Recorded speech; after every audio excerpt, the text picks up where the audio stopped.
Bonjour, dans ce petit décor champêtre, je voulais vous parler peinture.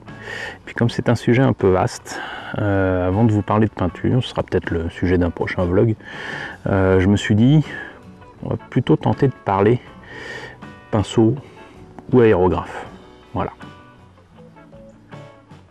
Alors pourquoi pinceau ou aérographe? Tout simplement parce que moi je n'aime pas trop utiliser l'aérographe. Je sais que beaucoup considèrent que l'aérographe est l'outil magique qui leur permettra de faire des merveilles. Moi j'ai essayé, j'en ai eu plusieurs dans ma vie, pas confondre d'ailleurs aérographe et pulvérisateur. J'ai eu de vrais aérographes double action. Quand je parle de pulvérisateur, en fait il s'agit très souvent d'aérographes, on va dire, simple action, qui permettent de faire des passages assez rapides pour faire une première couche de peinture et qui permet de faire un travail de base, mais pas le détail et le travail précis que certains font avec leur matériel. Pour vous dire les choses clairement, moi je suis un petit cochon et même si j'aime à prendre soin de mes affaires, j'en prends pas autant soin qu'il le faut pour un aérographe. Un aérographe, c'est quoi? C'est un pistolet à peinture qui donc utilise une espèce d'aiguille qui permet de faire passer la peinture, les pigments, l'encre, ce que vous voulez à l'intérieur, et une différence de pression avec de l'air comprimé permet de projeter cette peinture, cette encre, ce que vous voulez. Ça peut être par gravité, c'est-à-dire que la peinture va tomber d'un godet qui est sur le haut, ou tout simplement avec la différence de pression, ça va attirer le liquide vers l'aiguille et donc la buse. Et là du coup ça peut être carrément un godet en dessous, qu'importe. Le truc c'est qu'en fait l'aérographe c'est bien gentil, mais il faut à chaque fois qu'on change de peinture, à chaque fois qu'on a terminé de travailler, il faut le démonter entièrement. Il faut le nettoyer avec des produits spéciaux. Faut faire attention à ne pas utiliser n'importe quel produit pour éviter d'attaquer les joints qu'il peut y avoir dedans. Faut faire attention au matériel parce que même si c'est en métal, il peut arriver que, moi ça m'est arrivé avec mon premier aérographe, je pensais que je pouvais enlever certains éléments de la buse tranquillement avec n'importe quelle pince. En fait non, il fallait utiliser un outil qui ressemble à rien d'ailleurs, qui ressemble à un petit tourne-écrou, je sais quoi, vraiment le truc de merde. Mais qui était fait pour enlever toute petite partie métallique de l'aérographe. Il se trouve que c'était en laiton et ça fait partie des métaux qui sont, comment dirais-je, les plus susceptibles d'être abîmés sous forte pression ou si on y va un peu fort. Ce qui a été mon cas, et ce qui fait que non seulement j'avais abîmé cette pièce là, mais de toute façon j'avais tordu l'aiguille sans même m'en rendre compte. Donc voilà, c'est toujours le genre de choses qui fait plaisir. Surtout qu'à l'époque, je crois que ça remonte, hein, parce qu'on était en francs. Je crois que ça m'avait coûté facilement dans les 2000-2500 francs, un truc comme ça. Et c'est vraiment pas donné. Il y a moyen d'avoir des aérographes moins chers, mais bon, c'est pas le sujet aujourd'hui. Ce que je veux vous dire, c'est que j'ai acheté un premier aérographe, j'en ai acheté un second, j'ai tenté d'être un petit peu plus soigneux. Il s'agit en plus d'une très bonne marque qui s'appelle Evolution, mais le problème c'est que en fait ça coûte très cher. Ça coûte très cher à entretenir et il faut le nettoyer constamment, il faut en prendre soin constamment et ça va pas aussi vite et aussi bien que moi je le veux. Voilà.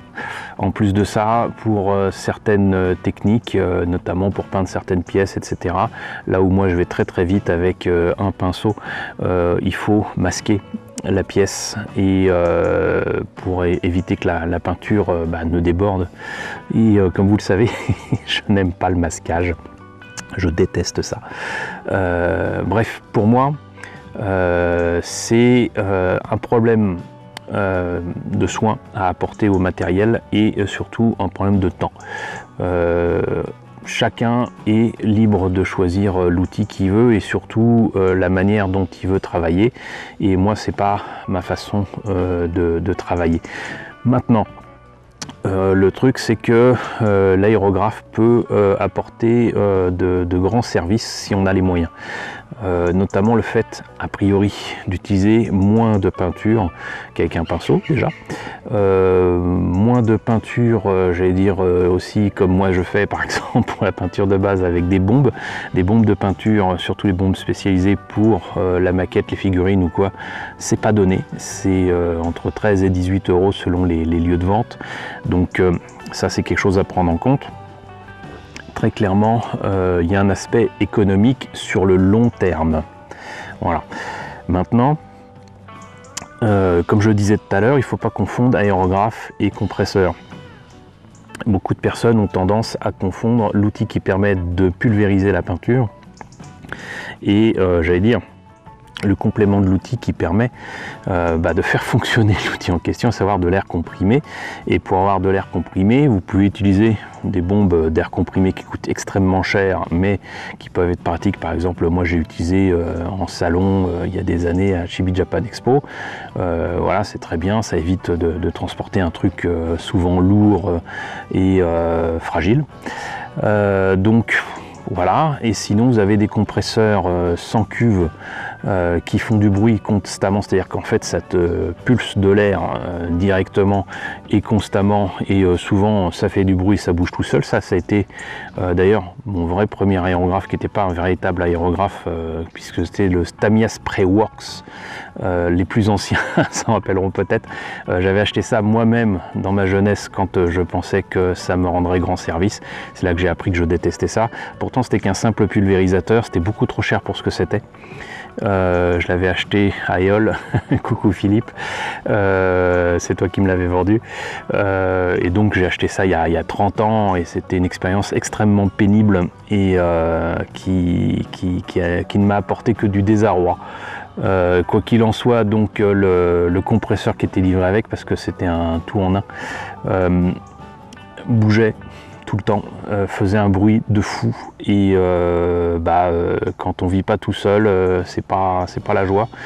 En plus de ça, bon, ça ne m'empêchait pas d'utiliser de la peinture qui était déjà très chère de Tamiya de façon, comment dirais-je, exagérée. Donc quoi qu'il en soit, donc le compresseur, vous avez ce genre de modèle, mais de plus en plus on trouve des modèles qui sont silencieux, des modèles qui n'ont pas de cuve mais qui bougent pas, qui peuvent être pratiques et qui ne coûtent pas bien cher. Il y a des modèles qui sont à moins de 100 €, donc en fait vous pouvez trouver un aérographe double action et un compresseur. Maintenant vous pouvez trouver ça à moins de 100 €, ça fait moins de 700 francs de mon époque. Ce qui est quand même déjà très bien, ce qui veut dire que ça s'est franchement démocratisé, mais attention, il y a de tout et de n'importe quoi, et très clairement, si vous mettez moins d'argent, c'est qu'il y a une raison. Hein. Soyons clairs là-dessus. Le truc, c'est que vous avez aussi le compresseur avec la cuve d'air comprimé, c'est-à-dire que le compresseur va faire du bruit un temps, va comprimer de l'air dans une cuve, va garder cet air, et du coup après quand vous l'utilisez, c'est cet air comprimé dans la cuve qui est utilisé, et plus la cuve est importante, plus le temps d'action sans bruit sera important, et vous pouvez travailler tranquillement, vous pouvez régler la pression, etc., etc. Ça c'est un autre aspect aussi d'ailleurs que je n'aime pas avec l'aérographe. Chacun a sa petite méthode, mais il faut faire des paramètres, si vous voulez, faire des réglages sur l'aérographe, sur le compresseur, sur ceci, sur cela. C'est quelque chose qu'il faut apprendre à faire, mais moi qui m'énerve. Voilà, ça m'ennuie. On passe plus de temps en fait à préparer le matériel qu'à l'utiliser. Et encore une fois, donc une fois utilisé, il faut prendre soin, il faut nettoyer à fond, patati patata. Mais il y a des méthodes, il y a des méthodes. Du coup, vous avez les compresseurs, vous avez les aérographes, double action, vous avez par gravité, vous avez avec les godets en dessous, vous avez tout ce que vous voulez. Vous avez même des petits trucs très pratiques par contre qui permettent de passer d'un aérographe à un autre. Si par exemple, si comme moi vous n'aimez pas attendre, vous préparez plusieurs aérographes, imaginons que vous ayez plusieurs aérographes et vous en avez qui sont réglés déjà pour faire un truc large, voilà, de la pulvérisation comme j'aime le faire, et puis un autre qui sera beaucoup plus précis, et ben ça sera déjà prêt et vous pouvez adapter votre atelier pour ça aussi. Ça aussi il faut faire attention, c'est que vous pouvez pas poser votre aérographe n'importe comment. Il vous faut des petits outils à mettre sur votre table, des petits supports qui permettent de poser l'aérographe tranquillement. Faut faire attention en fait à tout ça et ça demande non seulement beaucoup d'attention mais beaucoup d'organisation et même si certains prétendent que je le suis, je le suis pas tant que ça il faut vraiment préparer pas à pas ses pièces, son atelier, son espace de travail. Faut même s'arranger pour faire ça, mais vraiment là faut faire ça. L'idéal c'est quand même à l'extérieur, mais dans une pièce extrêmement bien aérée. Et j'imagine que beaucoup d'entre vous, vous n'êtes pas forcément à la campagne, vous êtes en ville, vous êtes en appartement, vous êtes dans des lieux où ouvrir la fenêtre c'est pas forcément un luxe. Donc la plupart du temps, il faut en plus accompagner ça d'une cabine de peinture. Alors une cabine de peinture, ça peut se fabriquer assez facilement. J'allais dire, vous pouvez faire des cabines de peinture passives avec tout simplement un grand carton dans lequel vous allez passer la peinture et puis vous mettez dedans de quoi garder finalement la peinture qui sera projetée mais pas placé sur la pièce. J'imagine donc quelque chose de cotonneux, du linge, une serviette. L'idéal c'est les espèces de housses que vous mettez dans les hottes de cuisine. Un petit tapis de mousse si vous voulez quoi. Donc ça permettra de fixer la peinture. L'idéal surtout c'est de pouvoir aspirer ça. Donc souvent vous pouvez utiliser des hottes de cuisine. Moi je devais me fabriquer une cabine de peinture comme ça, je l'ai jamais fait mais je me suis trouvé une hotte de cuisine toute petite, parfaite pour ça à Noz. J'ai dû acheter ça peut-être 25 €. Une fois je me serais décidé à fabriquer la cabine de peinture, vous y aurez droit de toute façon. Mais voilà, une cabine de peinture qui permet d'aspirer les peintures en question projetées par l'aérographe, c'est pas plus mal, d'autant qu'en plus de ça, a priori, théoriquement, vous pouvez utiliser n'importe quoi, du moment que c'est bien dilué et qu'après ça puisse tenir sur l'objet que vous voulez peindre. Mais beaucoup de personnes aiment à utiliser, et c'est normal, des peintures qui sont légères, j'allais dire, où ça couvre extrêmement bien, ça travaille très très bien. Parfois ça sèche mais pratiquement immédiatement ou presque. Je parle là des peintures lac, des laqueurs comme on dit. C'est en fait le genre de peinture que vous avez par exemple dans les bombes, les petites bombes Tamiya qui coûtent si cher. Et ces peintures ont de grande qualité, déjà elles couvrent très très bien, il n'y a pas besoin de passer des tonnes de couches et surtout c'est extrêmement rapide. Par contre elles ont un inconvénient majeur, c'est que c'est très toxique.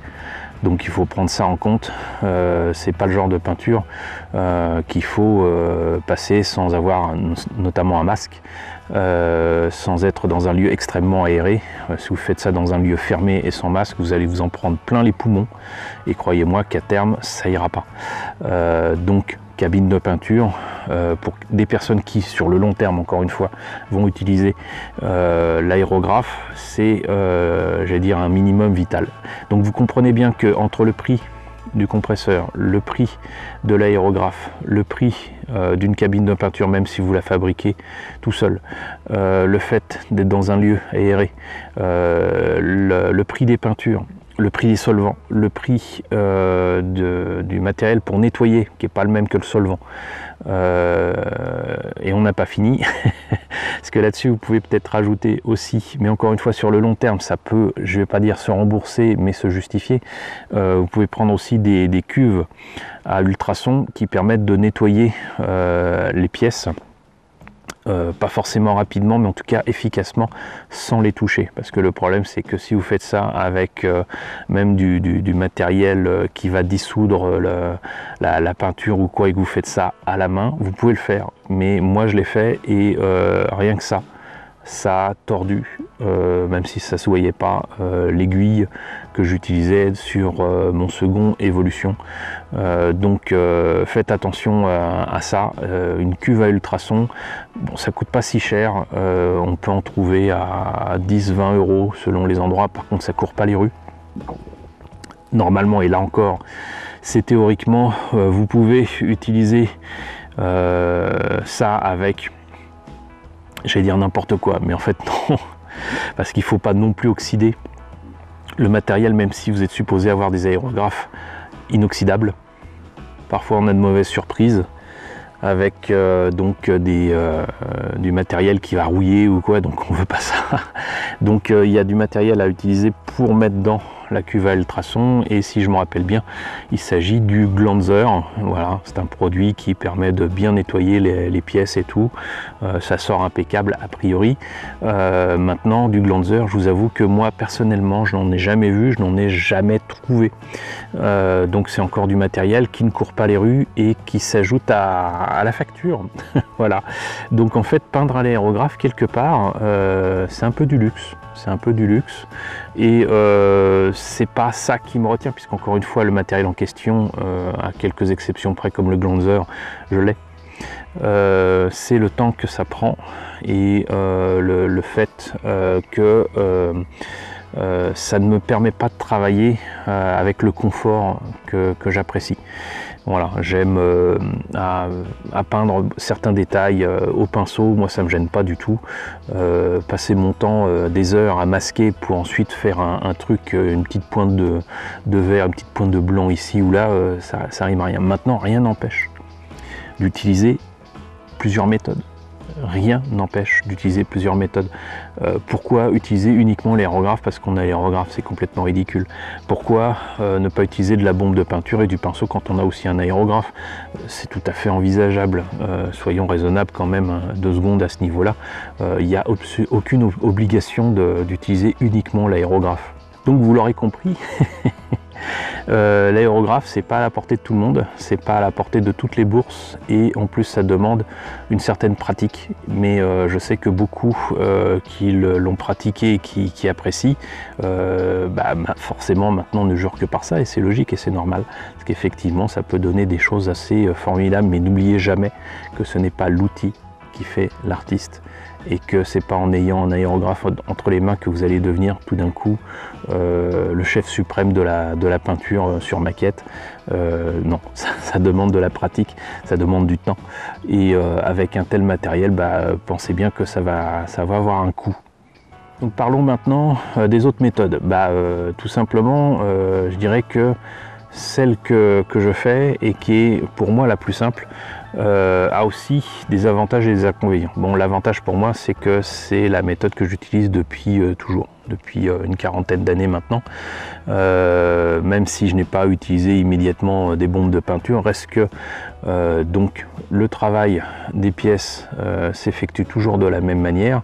Donc peinture de base à la bombe, ensuite reprise des détails au pinceau, et si possible, surtout avec les maquettes modernes, c'est encore plus facile avec les maquettes modernes, sur les grappes. Alors je sais que c'est quelque chose qui n'est pas observé par beaucoup de gens et qui font hurler d'horreur beaucoup de personnes qui font de la figurine ou de la maquette.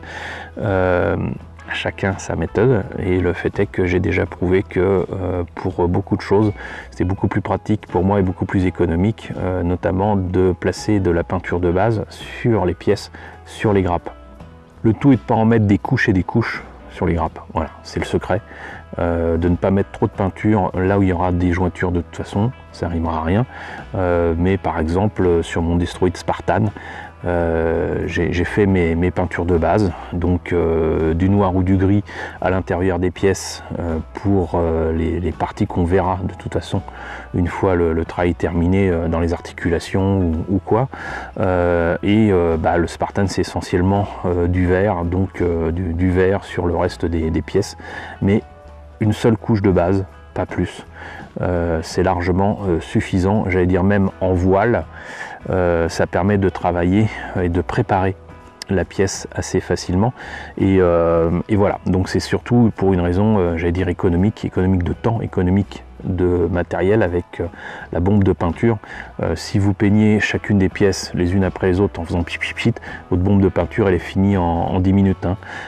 Si vous faites pchit, hop, en voile sur la grappe, bah, vous avez fait toutes les pièces, et ça prend pas beaucoup de temps, et c'est ultra pratique. Maintenant, c'est pas quelque chose qui se fait sur forcément une maquette terminée, et travailler sur une maquette terminée avec du pinceau, notamment avec la technique du brossage à sec, ça a quand même pas mal d'avantages. Alors c'est là qu'il me faut vous parler donc à part pour les bombes de peinture, encore une fois faites attention, parce que vous avez des bombes de peinture acrylique, vous avez des bombes de peinture j'allais dire pour auto, vous avez des bombes de peinture lac de Tamiya qui sont très bien, mais attention, ça coûte très cher, et encore une fois c'est toxique, voilà, si vous les utilisez que pour voilà, le travail de la pièce de base, a priori vous n'aurez pas trop de surprises, vous pourrez toujours reprendre certains défauts après. Par contre, attention, ne faites pas comme moi. J'ai eu une expérience un peu compliquée avec un kit qui était le VF1J de Miria en rouge. J'avais commencé à la peindre en rouge avec de l'énamel sur certaines pièces, et après je me suis dit bon allez, ça va pas assez vite, j'ai acheté une bombe de peinture Tamiya rouge Ferrari on va dire, et brillante en plus, et donc j'ai passé ça sur les pièces que j'avais déjà commencé à peindre, et là où j'avais commencé à peindre, et ben ça a fait ça a attaqué la peinture, et ça a fait comme des creux si vous voulez dedans, ça fait des failles, ou je sais pas comment vous expliquer ça. C'est pas super visible à l'œil nu, mais moi je l'ai vu, et donc ça peut être une méthode pour faire des effets sur certaines surfaces, mais je doute que ce soit voulu, et donc en fait c'est les deux peintures, la laque et l'énamel, qui ont mal réagi, et ça c'est quelque chose à prendre en compte. Donc toutes les peintures en bombe non seulement ne se valent pas, mais surtout ne sont pas compatibles. Donc évitez quand même de mélanger les trucs, hein. Par exemple les bombes de peinture Action, elles sont pas chères, mais c'est pas les mêmes qui sont utilisées pour la maquette, ça c'est une évidence. Moi je les utilise essentiellement pour repeindre par exemple des armes de science-fiction en plastoc, etc. Par contre, les utiliser sur des maquettes normales, j'ai tenté le coup sur certains trucs, c'est pas la joie, parce que c'est pas fait pour, le pigment n'est pas aussi fin, c'est pas fait pour accrocher sur les mêmes surfaces, donc il faut faire attention à ça. Et pour en revenir donc sur les pinceaux, il y a différentes qualité de pinceau là aussi. Alors par contre vous avez des pinceaux qui coûtent super cher, des pinceaux de base comme on peut trouver en lot à Action. Je dirais que ce qu'il faut comprendre, c'est que là aussi ça dépend de la peinture que vous utilisez. Vous n'aurez pas le même résultat ni le même confort de travail avec un pinceau acrylique si vous utilisez par exemple de la peinture à l'huile. Dans les pinceaux essentiellement les plus chers, c'est ceux qui sont faits en poils d'animaux, en poils de martre, en poils de poney, en poils de ceci, en poils de cela, et vous avez des pinceaux pas chers qui sont en fait en plastique, hein, ni plus ni moins, mais ça c'est à prendre en compte, parce que par exemple si vous utilisez de la peinture dont le solvant fait intervenir, je sais pas moi, de l'acétone, vous étonnez pas que votre pinceau il finisse en pâté après, donc faut faire attention à ça. C'est pareil pour les nettoyer quoi, parce que bon c'est un peu fort l'acétone, mais par exemple si moi j'utilise un pinceau en poil de martre ou quoi, s'il y a de la peinture qui reste encore dedans, il est clair que avec de l'énamel, si j'utilise du diluant cellulosique ou de l'acétone, fonctionne, bah, mon truc il va être impeccable. Par contre, la colle qui permet de tenir les poils dans le pinceau va peut-être pas trop aimer. Donc il faut faire attention à ça, mais sinon vous pouvez trouver des pinceaux fort sympathiques et qui pourront vous aider. Surtout que maintenant, mine de rien, avec les peintures acryliques, il y a moyen de faire des choses à l'eau assez simplement, et du moment que vous faites attention à plusieurs choses, que vous évitez de faire des erreurs, j'allais dire de base, et des erreurs de gamin, notamment mettre le pinceau avec le poil vers le bas dans un pot. Alors ça, jamais faire ça, vous allez vous retrouver avec un pinceau qui est complètement foutu. Surtout ne pas laisser sécher la peinture, quoi. Voilà, ça me semble évident. Une fois que vous avez utilisé le pinceau, bah, vous le nettoyez immédiatement, quoi. Mais avec l'acrylique, c'est quand même super simple et vous pouvez utiliser entre guillemets que de l'eau. Je dirais même que vous pouvez utiliser de l'eau et un tout petit peu de liquide vaisselle, mais vraiment tout petit peu. Dans un gros pot d'eau, vous mettez une goutte de liquide vaisselle, c'est largement suffisant et ça permettra d'améliorer, j'allais dire, la viscosité de l'eau pour nettoyer notamment votre pinceau, ou même pour étaler un peu plus la peinture. Alors là, c'est un autre élément aussi à prendre en compte, c'est que votre pinceau, selon donc sa fonction, ne permettra pas forcément d'étaler ou d'avoir un pouvoir couvrant sur la pièce aussi facilement, notamment qu'un aérographe.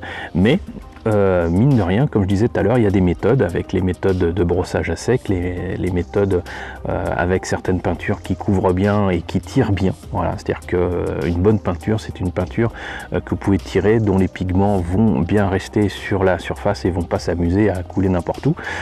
Donc il y a autre chose à prendre en compte aussi, c'est tout comme l'aérographe, c'est la dilution. Ça, j'en ai pas parlé tout à l'heure pour l'aérographe, mais la dilution, c'est quelque chose d'important aussi. Voilà. Selon les peintures, ça va être tant de solvant, tant de peinture, patati patata. Avec la plupart des peintures, même sur des tutos pour des figurines Warhammer 40 000, il est souvent recommandé de diluer un petit peu, et puis tant qu'à vous faire payer plus cher, ils disent voilà, vous pouvez prendre la man medium, machin, comme je sais pas truc là.